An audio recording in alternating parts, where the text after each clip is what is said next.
अभी आपके समक्ष आप जहाँ पर हो, जिस मोड़ पे खड़ा हुए, वहाँ से कितनी राहें फूटती है, किस किस दिशा में जाती है, इसकी चर्चा की गई। ट्रेडिशनल कोर्स की, वोकेशनल कोर्स की, टेक्निकल क्षेत्र में जा सकते हैं, सामान्य पढ़ाई के क्षेत्र में हम जा सकते हैं, किसी पढ़ाई के क्षेत्र में जाओ, सारे क्षेत्र में आपका स्वागत है। आप जिस रास्ते में जाओगे वहाँ आपका स्वागत है। चयन करना पड़ेगा। अब चयन करते वक्त कुछ सावधानी बरतनी पड़ती है। किन सावधानियों को बरतना पड़ता है? कभी आपने सुना है कि भूमि खेती उती करने वाले लोग सबको कहता है कि अपनी मिट्टी का पीएच टेस्ट कराओ। सुने हैं? जानना चाहता है कि किस माध्यम में पौधा को रोपा जाए तो ज़्यादा विकास करे। नहीं, छोटी सी मैं बात करूं, मिर्ची का पौधा देखे हैं, बहुत पावरफुल जमीन में अगर आप मिर्ची का पौधा रोप दें, जिसकी उर्वरता काफ़ी अधिक है और उसमें और अधिक खाद और उर्वरक डाल करके आप रोप दें, तो मिर्ची बेहतर होने के बदले उल्टा उसमें क्या हो जाता है कि बजिया जाता है। किसी अच्छे जो किसान होंगे उनसे पूछो, तो लोग मिर्ची से कैसे जमीन पे रोपते थे पता है? उस्सर जमीन ढूंढते थे। उस्सर जमीन समझते हो? जिसकी क्षारीयता बढ़ गई है, बहुत ज्यादा बढ़ गई। ज्यादा बढ़ जाए ना, नुनछी जकरा आ जाए, नुनछी टाइप की लवण, वो क्षारीय से हटा दो, लवणीय हो जाता है लगभग। ठीक है, नुनछी समझते होगा नहीं, मिट्टी में। तो अब सवाल है कि मिर्ची रोपना था तो जमीन कौन सा चुने? उस्सर जमीन टाइप का। तो कहने का अभिप्राय है कि हमें सबसे पहले अपनी मिट्टी की परख करनी चाहिए। मेरे अंदर कौन सा पौधा बोया जा सकता है और उसका ज्यादा विकास हो सकता है। रोपने के लिए तो कोई भी रोप देंगे तो कुछ ना कुछ होबे करेगा। अरे इतना बड़ा नहीं होगा तो इतना छोटा होगा ही। लेकिन अभी जितनी चीजें आपको कही गई, इनमें से अपने लिए क्या होगा, इस मिट्टी में क्या होगा, इसको पहले जानना चाहिए। थोड़ा जानने के रास्ते भी हैं। कहोगे हम जानेंगे कैसे? जानेंगे, निश्चित रूप से हम जान सकते हैं। कब? जब हम अपने को अपने करीब लाएंगे। अपने को जब हम अपने करीब लाएंगे तो हम उसको जानेंगे। भगवान बुद्ध ने एक बात कही है, 8 मार्ग, जब उन्होंने सफलता 8 मार्ग बताया जिससे कि तुम संसार में दुख से बच सकते हो, जिसे बुद्ध का अष्टांगिक मार्ग कहते हैं। तब उस 8 मार्ग के बारे में नहीं बताते हैं, कुछ बात कहना चाहेंगे। उन्होंने कहा, सम्यक दृष्टि, इन आंखों से पूरे बाजार को मत देखो, इन आंखों से उसे देखो जिसकी देखने की जरूरत तुमको है। अब सपोज करो, एक बच्चा अगर यहां से जाए बाजार में और उसे खरीदना हो, अगर सपोज करो किताब खरीदना है, लेकिन वो अपनी निगाहों से पूरा पटोरी देखते चला गया, सारा बाजार उजार देखते चला गया, इधर भी देख रहा है, उधर भी देख रहा है, उधर भी देख रहा है। हो यह सकता है कि बिना पुस्तक सदन तक पहुंचने से पहले, सोनी पुस्तक सदन से पहले, उसको ढूंढना किसी झूला पर झूल रहा होगा, किसी चाट की दुकान में बैठ करके चाट खा सकता है। सवाल था कि तुम यहां से जब तय किए थे कि तुम्हें जाना कहां था, किताब खरीदने, तो तुझे देखना ज्यादा क्या था? सड़क तो देखना ही है। सम्यक दृष्टि तो सड़क तो देखो कम से कम। और उसके बाद तुझे तुम्हारी नजर किस दुकान को खोजनी चाहिए? लेकिन किताब की दुकान के अलावे किसी दुकान पर तुम्हारा पड़ाव होता है तो उसी को भटकाव करते, इसी भटकने को रोकना पड़ता। तो अपने आप को सबसे पहले हम समझें कि हम मतलब मिट्टी की पहचान करें और तय कर लें कि हमें बनना क्या है। जो नहीं, हम सब कुछ थोड़े बनने के लिए आए हैं, सब कुछ बनने जाएंगे। तो मैं छोटी सी घटना कहूँ आपको। एक पुस्तक है जीत आपकी, कितने लोगों ने नाम सुना है पुस्तक का? जीत आपकी, शिव खेरा की पुस्तक है। उसकी एक छोटी सी घटना मैं आपको सुना देता हूं। एक बार क्या हुआ कि एक जंगल में, समझ गए ना, जंगल में रहने वाले पशु पक्षियों का सम्मेलन हुआ। सम्मेलन में एक विषय रखा गया। विषय रखा कौन, थोड़ा ध्यान में रखना, ध्यान में रखो। लोमड़ी जानवरों में थोड़ा समझदार होता है, सबसे दिमाग वाला होता है। तो कहा कि अच्छा ये बताओ कि इंसान सब इतना तरक्की कैसे किया? इंसान इतना तरक्की कर गया और हम लोग अभी है जंगल में रह गए। वो वो ऊपर उड़ता है, पानी पे चलता है, सब कुछ तरक्की कर लिया, मोबाइल से बात करता है, और हम कहाँ ठहर गए? जंगल में ठहर गए। तो लोमड़ी कहता है, प्रस्ताव भी रखा और सुझाव भी दिया। कहता है समझने की कोशिश करो। इंसान ना ऑलराउंडर बन गया। इंसान ने कॉलेजों का निर्माण किया, उसमें उसने सिखाया। अब एक्चुअली लोमड़ी दूर से देख रहा था, लोमड़ी निकट आके तो नहीं देखा था।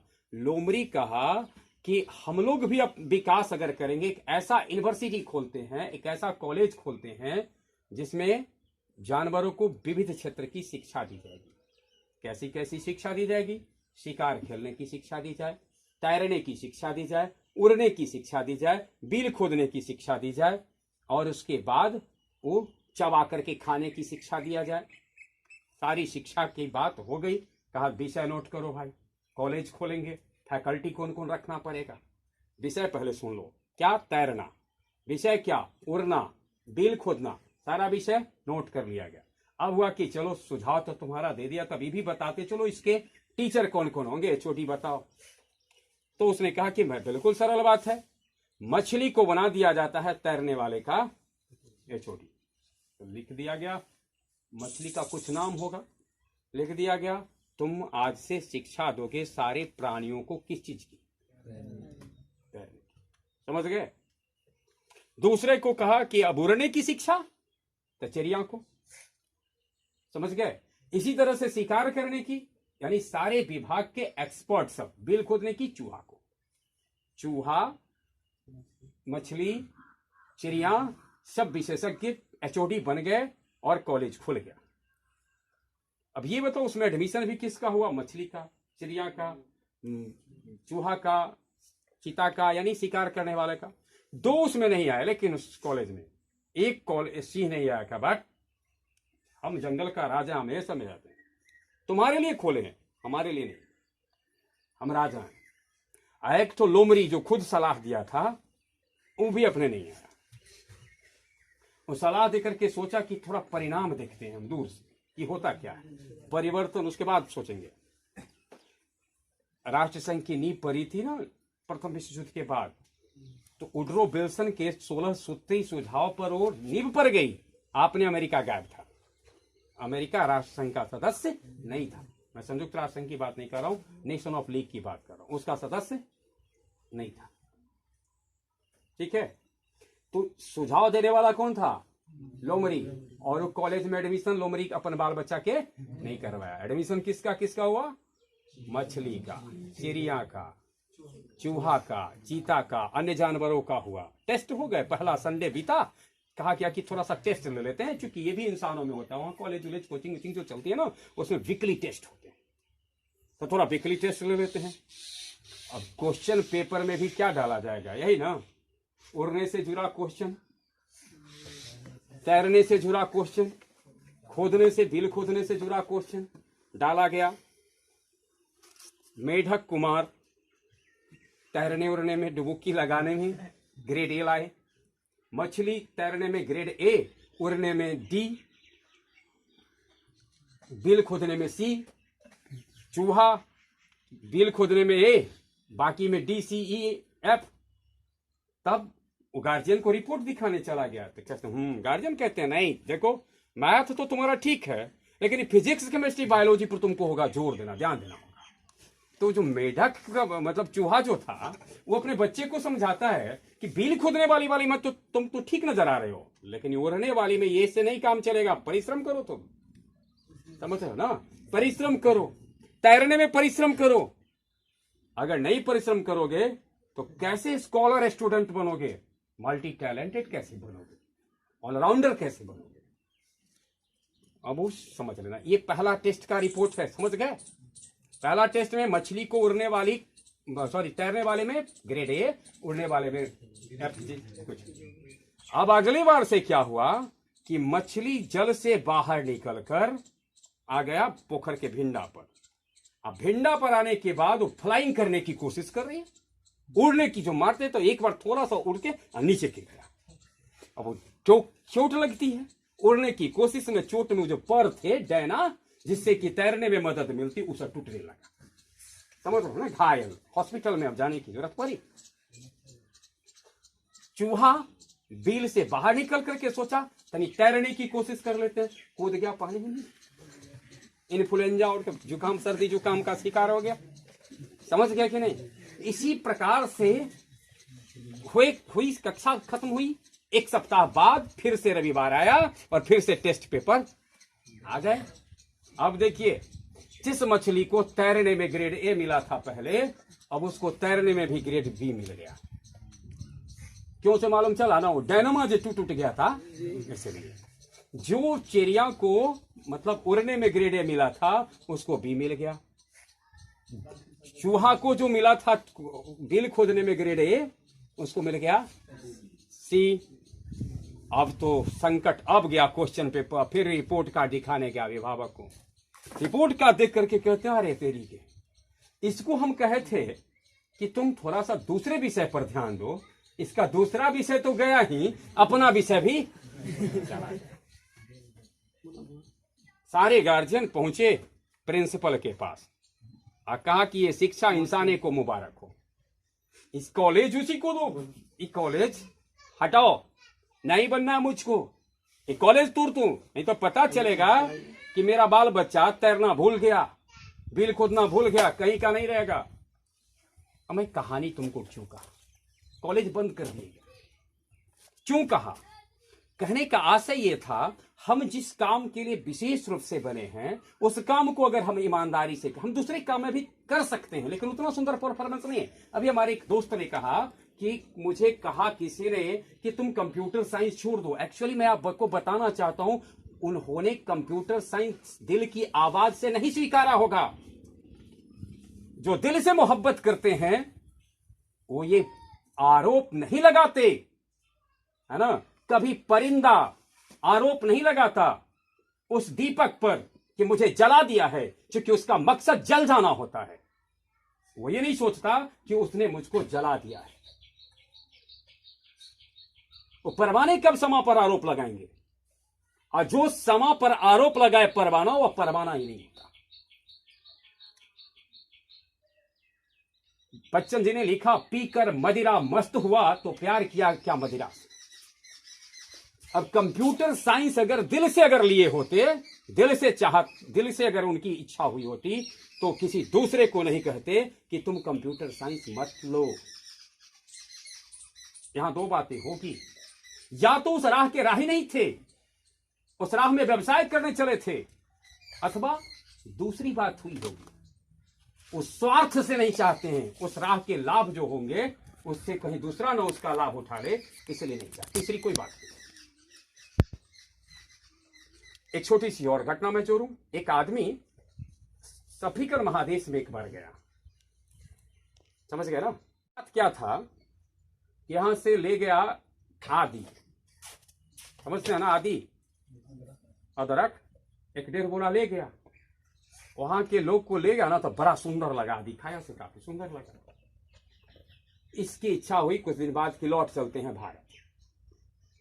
तो अफ्रीकन महादेश वाला सोचा, अरे अच्छा लाया था अपने देश से, तो बहुत सुंदर सुस्वादु खाद्य व्यंजन लाया था, मेरा धर्म बनता है कि अभी जा रहा है तो हम भी तो कुछ इसको दें। वो क्या किया, जे कई झोरा हीरा सोना उना लाला का, सोचना थोड़ा सा ले करते क्या था, वो एक झोरा हीरा कोनो एक झोरा सोना लाला करके कहा, बुआ भाई जी ले ले जाओ, है हमारा पास इतने रहे, इतने ले ले जा। अभी तो देख रहा था, इसको चक्कर आ रहा है कि अरे बाप रे क्या कर रहा है, हीरा सोना ये उसको लोग दिए जा रहे हैं। 2-3 बोरा भर लिया और आ गया। अब गांव सपूछ करो मोहनपुर में ही आ गया। अब लोग पूछा, रहे कहां से तू इतना ले आया रे, क्या बात करते हो, गए ना वहां तो कथी लेके गया, तक आदि लेकर के 1 बोरा गए थे, 1 बोरा आदि लेकर के गए और 2 बोरा सोना हीरा लेकर के चले आए। एक बहुत बड़े व्यवसायी सपूछ करो, देखो मेरा विद्यार्थी आया देर से, इसी को बुला लेते, खड़ा हो जाओ। इसकी इच्छा हुई कि 1 बोरा लेकर के गया था अदरक। पूछा कहां लेकर गया था, तो बताया साउथ अफ्रीका के, अफ्रीकन महादेश में किसी देश में गए, का नाम बताया, जगह बोल दिया, जोहान्सबर्ग में गए थे। एक क्या किया, जे 1 ट्रक आदि लेकर के चला, 1 बोरा लेकर के जब हो गया ध्यान में रखना, जब वो गया था तो क्या सोचा था कि उससे मुझे हीरा मिलेगा, सोना मिलेगा? उसका कुछ सोच था इस तरीके का? नहीं ना था। और वो जब किसी को दिया था तो भी क्या वो सोचा था कि इस तरीके से मुझको सोना रिटर्न करेगा? वो शुद्ध भाव से केवल काम कर दिया, उसकी भावना शुद्ध थी। लेकिन इसकी भावना में क्या थी? व्यवसाय। भावना नाम की कोई चीज थी नहीं, केवल व्यवसाय था कि एक बोट ट्रक अगर हम ले जाते हैं अदरक, तो मुझको उधर से 2-3 ट्रक सोना चांदी ले आएंगे। एक खानदान की तो हटा दो, संपूर्ण भारत वर्ष मतलब जो है सो इसे स्वर्णमय हो जाएगा। नहीं, चलिए अच्छा लग रहा है, लगता है ये मैं बोल रहा हूं इसलिए कि उसको खड़ा कर दिया इसलिए जो भी हो। अब इसको जब वो चला गया वहां, इसका सारा आधी तो लोग सच चुकी, आधी का स्वाद वहां जान चुके थे, आधी का स्वाद जान चुके थे, इसलिए सब आधी खरीद लिए, लोग सब ले लिए, कहते हमरो दो, हमको भी दो। अब रिटर्निंग में क्या हुआ सो देखना। रिटर्निंग में उस साल क्या हुआ था कि उस क्षेत्र में बहुत बड़ा बड़ा कदीमा हुआ था। तो जी एक ट्रक कदीमा लाद दिया, ले जाइए। अब वहां तो निर्दोष लोग हैं, बिल्कुल छल प्रपंच वाले लोग नहीं हैं। जब देना था तो सोना भी एक झोरा करके लाद दिए थे, दे दिए थे। और अब देना है तो क्योंकि वो कदुआ, कदीमा और सोना, चांदी, हीरा में भेद नहीं जानते, ये भेद व्यवसायी जानते। तो दीवाने किसी भेद को नहीं जानते, शुद्ध भाव से कर देते हैं। और जो ऐसे व्यवसायी होते हैं वो कंप्यूटर साइंस इसलिए लेते हैं क्योंकि उनको कंप्यूटर साइंस वाले किसी इंजीनियर के पास चकाचौंध करने वाली बिल्डिंग दिखाई दे देती है, या फिर एक टॉप क्लास का मर्सिडीज कार दिखाई देती है। इससे तय नहीं करना, तय अपने अंदर की जमीन को देखकर तब करना। अंदर से आवाज आई है तो फिर क्या बात। भगत सिंह ने कहा था मां को, चल रहा हूं दुल्हनिया लाने के लिए, उस पार जाके लाऊंगा। किस पार? सेहरा बांध कर नहीं, फांसी के फंदे को चूम कर लाऊंगा। सब लोग क्यों करे? तो सबको दुल्हन पसंद थी क्या? हाँ, नहीं पसंद थी। तो जो इनको नहीं पसंद थी वो नहीं चाह रहे, जिनको पसंद थी चढ़ गए। और दूसर कहता, दूसरे से पूछने चले जाते, भगत के अलावे तीसरे से पूछने आप चल दिया तो क्या कहते हैं? पागल है रे, वो कुछ मिलेगा तुमको उससे? लाठी डंडा जेल मारेगा और के बाद थोड़ा फांसी की सजा। तो किससे पूछ रहे हो? उससे पूछने चले हो जो शोहरत के लिए राष्ट्रवाद पढ़ते हैं? नहीं, कभी जिंदगी में अपने अंदर से पहचानो। तो मैं पहला निवेदन करूंगा, बैठ जाऊंगा। पहला निवेदन मैं करूंगा कि आप तय कर लो पहले, उसके बाद फिर मत सोचना क्या शिकवा करे तुमसे, क्या शिकायत करे, क्या गिला करे। तू ही मेरी जिंदगी ही जब हो तो जिंदगी से शिकायत क्या, जिंदगी से गिला क्या? जिंदगी कुछ भी नहीं मिलेगा। कंप्यूटर साइंस से नौकरी चाकरी कुछ भी नहीं मिलेगी। अध्ययन करने से जो सूचना मिलेगी, अध्ययन करे से जो जानकारी मिलेगी, अनुभूति होगी, अनुभव होगा, वो तो तुम्हारे पास होगा। और मनुष्य उससे बनता है, सबसे अधिक उससे निर्मित होता है। कौन जानता है कालांतर में किसी उस सूचनाओं का, उस अनुभूति का, उस अनुभव का तुम एक ही दिन में इतना बड़ा व्यवसाय कर लो कि तुम बहुत बड़ा व्यक्ति बन जाओ। इसलिए मैं निवेदन करूंगा, अपने राह को कभी गलत मत समझना। क्या बोले? समझ लेना यह दुनिया का सबसे बेहतरीन रास्ता है और तुम उसके सबसे बेहतरीन राही में से एक हो। कभी भी अपने रास्ता को गलत कहकर उस पर विश्वास से चला ही नहीं जा सकता। जिस शिक्षक से हम पढ़ने आए हैं उसको अविश्वास की दृष्टि से देखकर ठीक से पढ़ा ही नहीं जा सकता। इसलिए अपने राह पर पूर्ण विश्वास रखो और अपने अपने जो आपका उस राह पर जब चल पड़े हो तो सोचना इस राह के इधर उधर देखना ही नहीं है। इसी राह पर मेरा सब लाइफ मैनेजमेंट करियर। जब आप इसी राह पे सब कुछ सोच लेंगे तो मिलेगा। शादी तो 10वां के बाद 12वीं के बाद, अभी तो फिलहाल यही करेंगे। ईमानदारी से करो, ज्यादा देखो नहीं, ज्यादा दुनिया को मत देखो। तुम 12th में, इसमें से जो लोग 10th किए और अगर सोच लिए हैं कि मुझे पटोरी एनडी कॉलेज में नाम लिखाना है और मुझे सपोज करिए कि इनके यहाँ पढ़ना हो, उनके यहाँ पढ़ना है, तो महसूस करो तुम। अब यहाँ पढ़ने के बाद ही मत सोचो कि मुझे कोटा में होना चाहिए, कि मुझे पटना में होना चाहिए, कि मुझे कहाँ होना चाहिए। तब तुम महसूस करो तुम जहां हो, ईमानदारी से विश्वास करो ना तुम उस पर। तुम पहले तुम निष्ठापूर्वक अगर विश्वास करोगे तो ये भी साधना करेंगे। एक छोटी सी घटना, मेरे पास ढेर सारी कहानियां, इतनी है कि मैं पर डे कहूं, घंटों कहते रहूं, तब भी आपको शायद सुनने में 150-200 बरस लगे। छोटी सी कहानी इसे एक और दो, ठीक है। संदीपनी ऋषि का नाम शायद आप लोगों ने सुना होगा। बड़ा कमजोर विद्यार्थी था, एकदम चुप, वैसे नहीं, रीड का कमजोर नहीं था, पढ़ने में कमजोर था, लेकिन आश्रम उश्रम में जाकर के सब काम करने में कमजोर नहीं था। आज तुम लोग क्या है कि पढ़ने में तेज रहोगे, 410 वाला रहोगा, बॉडी लैंग्वेज डल रहेगा तो 310 वाला बाजी मार के चल, है ना। 310 वाला रहेगा, तेज तर्रार, चेहरा पर चमक ले तो कोई बाहर से उधर से आएगा, कहेगा मुझे कंपनी में एक ठो लड़का चाहिए, तो 410 वाला बैठल रह जाओ, 310 वाला को लेके चला जाएगा। ये दुनिया है बुआ। बहुत व्यक्ति तुझे नजर मिलेंगे जो 10th को 3 बार में पास किए, लेकिन जब उनके जीवन का, समस्त जीवन का जब मूल्यांकन किया जा रहा था, तो उनका नाम गर्व से लिया जाता है। एक डिक्शनरी आती थी भार्गव की, अब आती है कि नहीं आती? अभी भी है। 7 बार 10th में फेल किए थे। कब मरे पता नहीं, लेकिन आज भी हम लोग भार्गव के डिक्शनरी थे उसमें जानते हैं कितना बार फेल किए थे। फेल करने वाले लोग सब बड़ी शोहरत पाते हैं। मैं छोटी सी एक और वो कहानी याद करा देना कि सर एक कहानी कहने वाले थे, बीच में एक दूसरी घटना सुना देते हैं। अमेरिका का एक जगह है, राज्य पड़ता है न्यू जर्सी प्रांत, ठीक है। कौन सा? New Jersey. उस न्यू जर्सी प्रांत में 19वीं शताब्दी में एक महान साइंटिस्ट जन्म लिया। आज मैं बोल रहा हूं महान साइंटिस्ट क्योंकि मैं 21वीं शताब्दी में बोल रहा हूं। उस समाज के लोग उसको कहते थे पगला, ये सब कुछ फूक फाक दल के अपने बाप दादा के, समझ गए ना। लेकिन अब मैं 21वीं शताब्दी में बोल रहा हूं तो कह रहा हूं महान साइंटिस्ट का नाम नहीं बोलते हैं, पहले घटने सुना देते हैं, तब मैं आप लोगों से शायद जोर करके पूछूं कि किसके बारे में सुना दिया। ठीक है, अभी बोलना भी नहीं, इशारा मैं करूं तो कहीं सर साहब हम समझ गए, ये बात नहीं, थोड़ा सा धैर्य इसका कुछ अपना है। जब प्यास जब प्रबल हो ना, प्रबल हो, जब कंठ सूखने लगे तो पानी पीने का मजा ही कुछ हो, है ना। थोड़ा सा डर, ठीक है। तो हंसती है, वो हटा के हंस ना। तो मैं बता रहा था आपको, न्यू जर्सी प्रांत में एक व्यक्ति जन्म लेता है। अनेक तरह का प्रयोग किया हुआ, लेकिन अनेक तरह का प्रयोग एक ही क्षेत्र में किया। एक बात ध्यान में रखना, क्षेत्र बदल बदल के प्रयोग नहीं किया, एक ही क्षेत्र में अनेक प्रकार का प्रयोग किया। जिद ठाना था वह कि मुझे फिलामेंट वाला बल्ब बनाना है, ठीक है।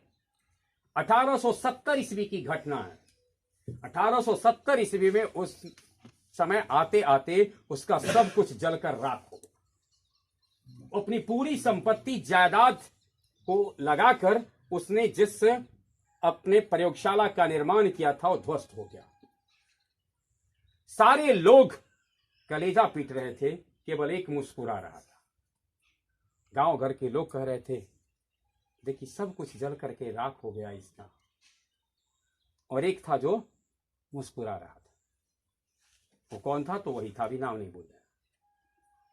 उससे किसी ने पूछा ये तो मुस्कुरा क्यों रहे हो, सब कुछ जलकर राख हो गया? कहता है गलतियां जल रही है, मुस्कुरा रहा हूं। कमजोरियां जल रही है, मुस्कुरा रहा हूं। और ये जलती हुई गलतियां, जलती हुई कमजोरियां मुझे बता गई है कि जलेगी कैसे फिलामेंट वाली बल्ब।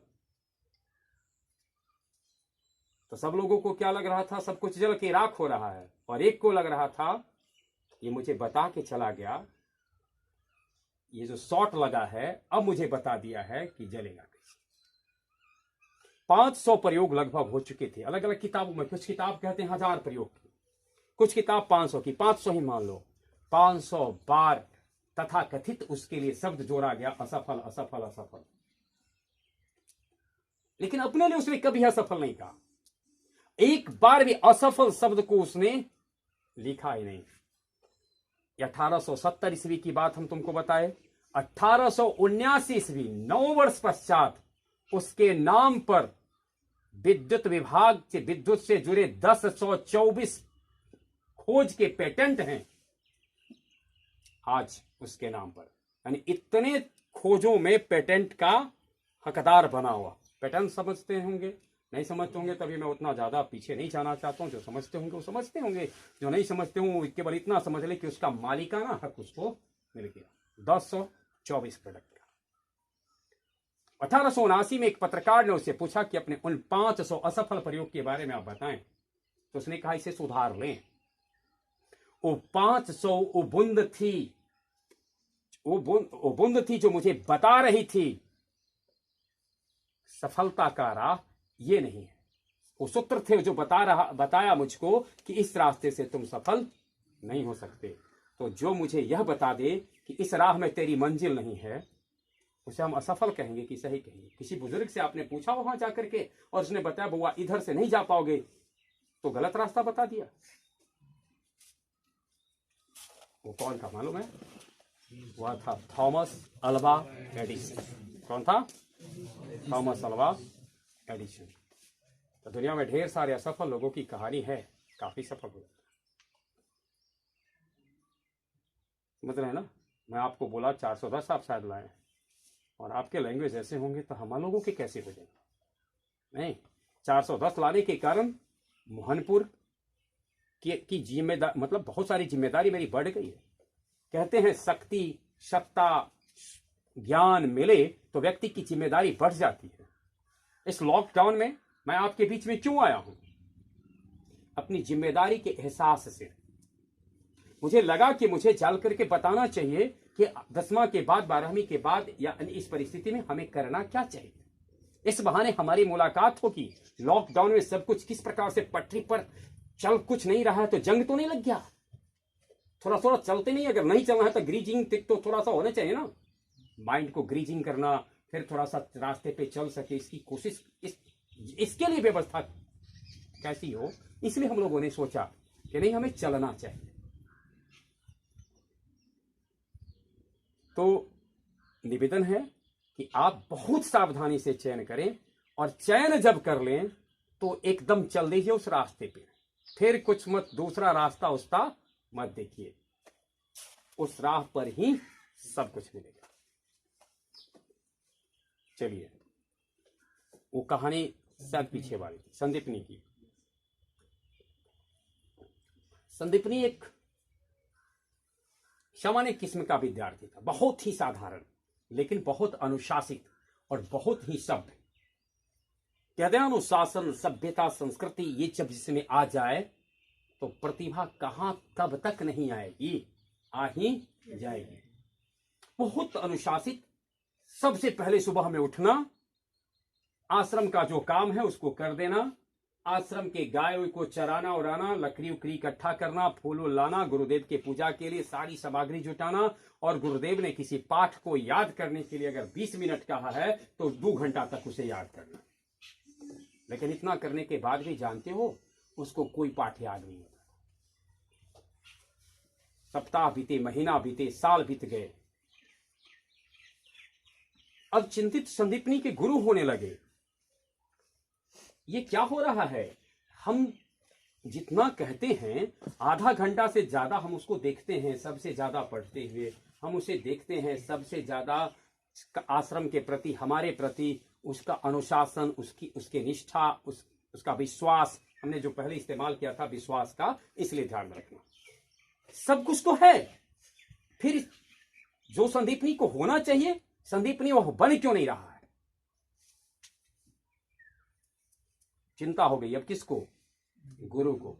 और संदीपनी को भरोसा था केवल, हमारे आचार्य ने मुझको आशीर्वाद दिया ना कि तू अच्छा करेगा तो मैं पक्का अच्छा करूंगा, पक्का मैं अच्छा करूंगा। इस घटना के बाद मैं तुमको पटोरी से जुड़ी घटना बताऊंगा। ये तो पौराणिक कथा है, लेकिन मैं पटोरी की कथा बताऊंगा जो बिल्कुल अभी भी उसके जिसकी बात मैं करूंगा उस नायरे में उसका घर है। और कभी तुम लोगों की इच्छा हो तो मेरे साथ चलना, उसके पिताजी से मैं तुम्हारी बातचीत करा दूं। वो व्यक्ति से तो नहीं करा पाऊंगा लेकिन उसके पिता से करा सकता हूं। लेकिन फिलहाल मैं संदीपनी पर रोक। गुरुदेव ने तब क्या किया? सोचा कि अब गुरु के पास जाने से ज्ञान मिलता है, गुरु के पास होने से, गुरु में विश्वास होने से ज्ञान मिलता है। इसके ऊपर प्रश्न खड़ा हो गया है, लोग क्या कहेंगे, संदीपनी तो पूरा जीवन गुरुआश्रम में व्यतीत कर दिया, लेकिन क्या लाया। इसलिए गुरु बैठ गए अब तपस्या करने के लिए। तपस्या इसे ऐसे समझ लो, नई सूत्र की खोज, तपस्या करने के लिए बैठ गए। क्षीर सागर में उधर पूछती है लक्ष्मी विष्णु से कि कौन सी तपस्या कर रहे हैं गुरुदेव, इनके पास तो सब कुछ है, इस उम्र में किस प्रकार किस चीज को पाने के लिए तपस्या कर रहे हैं। विष्णु कहते तुम समझो कि नहीं, ये कुछ अनोखी तपस्या है। वक्त हुआ, एक वक्त के बाद भगवान विष्णु सामने आए संदीपनी के गुरु के सामने और बोले, हे मुनिवर, क्या चीज की कमी है जिसके कारण आपने मुझे याद किया। विनम्रता से उन्होंने करबद्ध होकर के कहा, हे प्रभु, आज अपने लिए कुछ नहीं मांग रहा हूं, जो कर्म हम करते हैं, जिस सेवा का कार्य हम करते हैं, आज उस सेवा पर प्रश्न खड़ा हो गया है। ईमानदारी से एक विद्यार्थी अपना सब कुछ तो झोंक दिया है, लेकिन उसमें विकास नहीं हो पा रहा है। प्रभु, गुरुआश्रम के ऊपर यह जो प्रश्न चिन्ह खड़ा हुआ है, आशीर्वाद दो, कम से कम मेरा शिष्य इतना बड़ा काबिल बन जाए, इस ऊंच मुकाम पर चला जाए कि तुम उसके शिष्य बन जाओ। समझा क्या मांगे से? इस मुकाम पर उसको भेज दो कि कौन शिष्य तुम उसके शिष्य बन जाओ। कैसी तपस्या। अब मैं क्या हुआ उसके आगे नहीं कहना चाहूंगा। जब तुम किसी टीचर पर इतना विश्वास करोगे, निष्ठापूर्वक कार्य करोगे, तो निश्चित ही उसके पास कुछ नहीं हो, वो दिन रात एक करके सूचनाओं को इकट्ठा करेगा, नहीं कुछ मिलेगा तो दूसरे शिक्षक से बात करेगा, परंतु तुम्हारा भला हमेशा चाहेगा।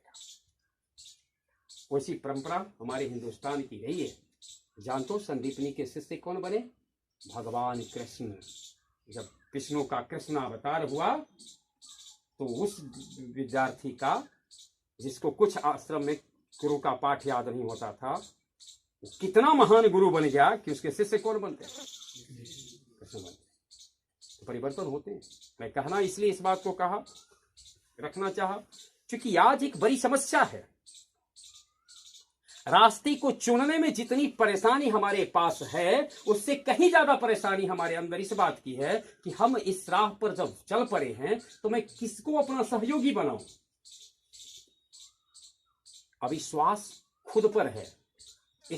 मैं निवेदन करूंगा, खुद पर अविश्वास मत करो, अपनी व्यवस्था पर अविश्वास मत करो, खुद पर प्रश्न चिन्ह मत खड़ा करो। ईमानदारी से अपने ऊपर विश्वास रखो, अपनी व्यवस्था पर विश्वास रखो, और रास्ते में जो एक बार चल पड़ा है तो निकल पड़े। अब ये नहीं कि सोचे थे टीचर बनेंगे, सोचे थे डॉक्टर बनेंगे, पढ़ने लगे थोड़ा सा बायोलॉजी, समझने में नहीं आया, 4-5 पन्ना पढ़े थे, अभी समझ में नहीं आया कि सोचा कि हटो अब अभी मतलब छोड़ देते हैं, अब इंजीनियरिंग है ठीक छोड़ेगा। हुआ क्या कि दूठो मुझे प्रॉफिट एंड लॉस का कोनो सवाल पूछा, हम तुरंत बना दिए। तो कहे वाह, मेरा बायोलॉजी कमजोर है और गणित बहुत ठोस है, मैं इंजीनियर बन जाऊंगा। कल तक मैं डॉक्टर बन रहा था, अब क्या बन रहे हैं? इंजीनियर। सुबह 7 बजे डॉक्टर बन रहे थे, 8 बजे इंजीनियर, 9 बजे कुछ दूसरा भी बन सकता है, 11 बजे तक तीसरा भी, और शाम आते आते भगवान कृष्ण ने अर्जुन को कहा, स्थित प्रज्ञ बनो। स्थित प्रज्ञ मतलब अपने विचार, अपने अंदर जो तुम्हारा विखंडन है, इसको जोड़ने की कोशिश करो अर्जुन। बिखराव में मत पड़ो, खंडित मत करो, खंडित मस्तिष्क से निर्णय मत लो कि तुम डॉक्टर बनेगा कि इंजीनियर बनेगा। पहले उसको एकजुट करो, और अपने एकजुट करने के बाद, एकजुटता के बाद निर्णय लो। स्थित प्रज्ञ यही होता है। अब प्रॉफिट एंड लॉस बनाने के बाद तो हम सोच लिए कि मैं इंजीनियर बन सकता हूं। थोड़ा दिन बाद मुझे पता चला इतना लंबा चौड़ा प्रोबेबिलिटी, इंटीग्रेशन, डिफरेंशिएशन पढ़ना होता है। जानती रहे वह ठीक रहे, हम बहुत गलत किए, वह ठीक था, उसमें कुछ था। अब हम देखते हैं नेफ्रॉन को, न्यूरॉन को, तक कहता रे तेरी की तो एकदम आसान हो, लेकिन तब क्या लगा था? तब हम फिर सोच रहे हैं कि इस जगह से हट करके कहाँ चले जाएं। आज हमारी सबसे बड़ी समस्या यही है। हर मोड़ पर खड़े हैं मुझे राह बताने वाले, अपने अपने पंथ का राह, अपने पथ पर जो चले हैं, वह नक्शा है उनके पास, तुम्हारे जीवन का नहीं है। तुम्हारा राह बिल्कुल अनजाना है, जिस पर केवल तुझे चलना है, साहस से चलना है, समझदारी से चलना है। उस पथ के राही केवल तुम हो। डॉक्टर बनना हो, इंजीनियर बनना हो, ये तो जीवन में बनना है। समझेगा कौन कि मेरे अंदर कौन बसा है? उसे तुमको खुद दे समझना पड़ेगा। और खुद समझने के लिए जरूरी क्या है? संयमित, अनुशासित जीवन पद्धति अपनानी पड़ेगी, अपने अंदर लानी पड़ेगी। बहुत कुछ देखना नहीं है मुझे, पूरी दुनिया को नहीं देखना है। अभी पूरी दुनिया को देखने लगेंगे, एक बात ध्यान में रखना, ये दुनिया भी अजीब खेल खेलती है। तुम्हारे पास यदि कुछ नहीं है ना, तो भटकाएगी, इधर उधर करेगी और घुमाएगी तुमको। अतः पूरा चित्र तुमको देख पाना मुश्किल है। लेकिन अगर तू एक ही जगह पर खड़ा होकर के, एक ही जगह बैठ करके निष्ठा पूर्वक ईमानदारी से तपस्या करोगे, तब पूरी दुनिया तुम्हारे ही पास आकर के पूरा दुनिया का चित्र दिखा देगी। आज अमिताभ बच्चन के पास मोदियो जी चले जा सकते हैं। क्यों? क्योंकि उसने केवल एक काम किया, सचिन तेंदुलकर को इज्जत के साथ बुलाकर संसद भवन में बैठा दिया। किया ना? तो अब सब बन गया कि नहीं बन गया? वो पूरी दुनिया उसके पास आकर के कह रही है कि कहां जा रहे हो, मैं तुम्हारे पास आ रहा हूं। लेकिन अगर तुम भटकते रहोगे तो बड़ी मुश्किल है। बच्चन जी ने मधुशाला में एक पंक्ति लिखी थी, थक हार कर मैं बैठ गया हूं, मेरे चारों तरफ घूम रही है मधुशाला। जब तक मैं भटकता था तब तक इधर उधर उधर इधर होते रहा, और जब मैं थक हार करके, शब्द वहां पर थकान हारने क्या नहीं मैं कह रहा हूं इस्तेमाल, यहाँ है विश्वास अपने पर करके पूरी ताकत से ईमानदारी से जब हम परिश्रम करेंगे तो आपके पास आए निश्चित रूप से सफलता भी आएगी। और दुनिया के तमाम सफल लोग सब जो दूसरे दूसरे क्षेत्र के लोग हैं वो भी आपसे हाथ मिलाने के लिए आएंगे।